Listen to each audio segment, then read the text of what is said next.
ಇವತ್ತು ಮಾಡೋಣ, ನಾಳೆ ಮಾಡೋಣ, ಈ ವಾರ ಮಾಡ್ಕೊಂಬಿಡೋಣ, ನೆಕ್ಸ್ಟ್ ವಾರ ವೀಕೆಂಡಲ್ಲಿ ಮಾಡ್ಕೊಳೋಣ.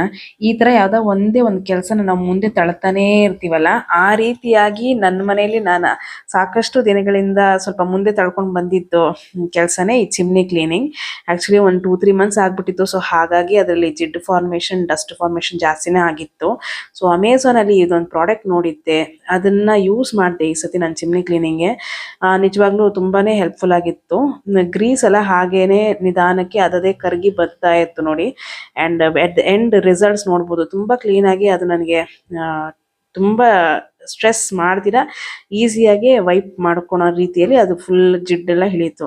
ಸೊ ಇವತ್ತಿನ ಟಾಸ್ಕ್ ಕಂಪ್ಲೀಟ್ ಆಗಿದ್ದು ಕಂಡು ನನಗೆ ರಿಯಲಿ ಮಿಷನ್ ಕಂಪ್ಲೀಟ್ ಆಯ್ತಪ್ಪ. ಇವತ್ತು ತುಂಬ ದಿನದಿಂದ ಮಾಡಬೇಕು ಅಂದ್ಕೊಂಡಿದ್ದು ಒಂದು ಕೆಲಸ ನಾವು ಮುಂದೆ ತಳ್ಕೊಂಡೇ ಬಂದಿರ್ತೀವಲ್ಲ, ಆ ಥರ ನಿಮ್ಮ ಲೈಫಲ್ಲಿ ಇರುವಂಥ ಒಂದು ಬಿಸಿ ಶೆಡ್ಯೂಲಲ್ಲಿ ಯಾವುದಾದ್ರು ಒಂದು ಕೆಲಸ ಮಾಡ್ಬೇಕಂತ ಮುಂದೆ ತಳ್ಕೊಂಡೇ ಹೋಗುವಂಥ ಕೆಲಸ ಯಾವುದು ಅಂತ ನನಗೆ ಕಮೆಂಟಲ್ಲಿ ತಿಳಿಸಿ.